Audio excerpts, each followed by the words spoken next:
Hi, welcome and welcome back. I hope you're doing well. It's a long weekend. And I don't know what your plans are, but hopefully you've got something great planned out for yourself, plans to treat yourself well. I know I do, and I'm looking forward to it.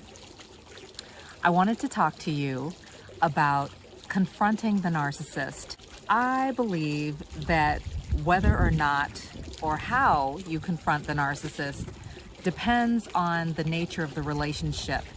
And there are a lot of people who have had the misfortune of getting into romantic relationships or romantic encounters with the narcissist where they're in a dating relationship, or they might have even dated steadily or even gotten married. And there's a lot going on there. You've got a lot at stake emotionally, maybe a lot invested possibly physically. There may be children involved, there may be property shared, and other things that, give you a lot of skin in the game. So that's definitely gonna hit differently than, say, a coworker or a toxic boss or a friend or a fake friend or a neighbor. It's gonna hit differently. And also a family member, someone that you not only are tied to, but also that you're kind of in it for the long haul. And not only that, but you might have come from them. So lots of different scenarios there that may determine whether or not that's a good idea. And ultimately, you're grown and you're gonna have to make a call. I ran into a friend the other day, a real one. Isn't that sad when we have to categorize the people who don't lie, cheat, manipulate, steal, and backstab us as real ones?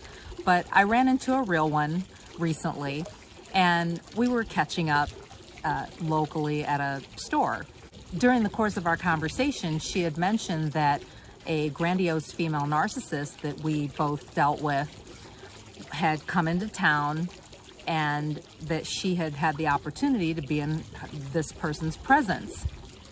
And so I asked her, I thought, oh boy, how'd that play out? Because as far as I knew, this woman wasn't really dealing with the grandiose female narcissist, but I was curious. I thought, that's interesting, because she kind of confirmed and validated my thoughts and feelings about the grandiose female narcissist, and I don't deal with her anymore. But I asked her, I said, so what happened? Like, what was that all about? What was that like? Did you talk to her? I didn't know you were dealing with her. And she said, oh no, we exchanged pleasantries and I kept it moving. And I thought, oh, okay. So I thought, I told her, I said, hey, I just was asking because I don't deal with her anymore. I blocked her, deleted her. I don't even have her number anymore. I don't talk to her. I haven't seen her in a long time. I thought of some things that you might want to be aware of should you choose to confront a narcissist, whether it's a friend, family member, colleague, whatever the relationship is. It will give you a strong indicator as to how you might want to handle it. One thing that you need to be aware of, and that may happen if you choose to confront a narcissist in your life, is that they're going to avoid getting together with you and communicating with you. If you decide, hey, I want to talk to this person, I want to hash this out, I want to figure out what's going on, where I stand, what are we doing here, what's going on, why is this happening, they're going to avoid getting together. They may, if you have something on the calendar, they are going to push the date out. If it's a lunch or a coffee or some other kind of meeting, they're going to push it off. And they're also going to hem and haw and kind of go back and forth with you and kind of debate with you over the details of getting together. And this is a tactic that, again, prolongs the time that it would normally take to set a time, set a place, confirm it, and get together. So this is a tactic, and it's on purpose. It's deliberately done to avoid getting together with you, to avoid the confrontation.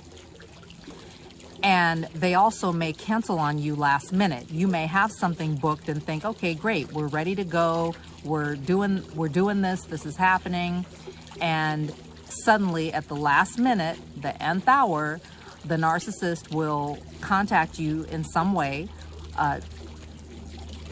probably text, something where they don't have to actually talk to you, where you can hear their voice or where you can see their eyes or look at their body language. They're going to cancel on you, and you'll have to either reschedule, and again, you're going to go through the postponement and all that again, or it's just never going to happen. And the idea is that you will get tired of pursuing the appointment and pursuing this meeting or confrontation to where you're just going to throw your hands up and be like, whatever, forget it, and move on. Kind of like my friend said. The second thing that you need to be aware of is that the narcissist is going to deny, deflect, or even downplay whatever issue it is that you are bringing to them. They are going to act like it never happened, like you had the story all mixed up, or that's not what went down, that's not what you heard, that's not what you saw, or they're going to push it back like, well you, and they're gonna counter with some kind of accusation towards you about your role in the relationship or something like that. Or they're just gonna be like, shrug it off like, I don't know what you're talking about. I have no idea what you're talking about. Huh? What? Like, kind of play dumb. So that's the second thing you need to be aware of. The third thing that you need to be aware of is that they're going to either imitate your stance. Like if you're meeting in person and you're kind of got your arms folded or you've got your hands on they're going to imitate your stance. They're going to match it, and they're going to kind of take the same stance as though they have something equally as important to present to you about your character or your behavior, etc. Or they're going to imitate whatever issue you specifically raise with them, and they're going to throw it back at you. Well, you did this to me. Well, you did this to me. Well, you said this to me. Well, you behaved in this way. Well, you and they're going to bounce it right back to you. The fourth thing that you need to be aware of is that they're going to over-dramatize the situation. They may get loud with you, especially if you're in public and there are other people nearby within earshot. Be careful, because they will raise the volume of their voices in order to draw attention. And the idea here is to put themselves in a position to play victim, to get a cloud of witnesses, because they're the one kind of crying out in a sense. Even though you're not doing anything, you may be kicking back, relaxed, hands in your pockets, or whatever the case is. You could even have a broken arm, and not be able to actually do anything, but they're going to raise the volume of their voice to get people's attention as though they're in danger or they're in a situation where they may need some assistance. So they're going to raise that, and people are going to start looking your way. The other thing that this does is that it embarrasses you, and it's a silencing tactic to get you to shut up, to stop raising the issue or stop pushing the issue, and to just drop it. And the fifth thing is that they're going to shame or silence you, like I touched on just a minute ago. They're going to shame or silence you. They know that they have done you wrong in some capacity, and it could be minor, it could be major. It could be something where it's more relationally, more emotionally related or psychologically related, or it could be physically related, like maybe they harmed you in some kind of way, or they took something from you. They are going to try to shame and silence you. Now, the getting loud, or they may try to take more of an aggressive stance where they make themselves bigger, or they might even, it could be even on text, where they start kind of getting loud, quote unquote, on text, and getting more of a hostile and taking more of a hostile stance. And again, the idea here is to get you to go, whoa, whoa, wait. Hey, I didn't say all that, or it wasn't about all that, to get you to back down. You see what's happening? You're backing down, you're getting quiet, you're maybe stopping the flow of conversation or whatever your train of thought is in terms of addressing whatever the issue is. You're starting to pull back, you're starting to ease up on the gas, right? And you're kind of pumping your brakes like, okay, let me slow down here. And you may even find yourself in the context of the conversation, maybe encouraging the narcissist, hey, look, calm down, or hey, take it easy. Hey, no need to get upset. No need to cry even. They may start fake crying or whatever. But this is all to make you feel ashamed, to silence you. If you let your emotions get the better of you, or you give into the games, then you're gonna fall right in line, and then they'll get what they want. So just some things to be aware of. They're gonna avoid getting together. They're gonna deny, deflect, or discount what you're saying in some capacity. They're gonna imitate your stance or what you're saying to them.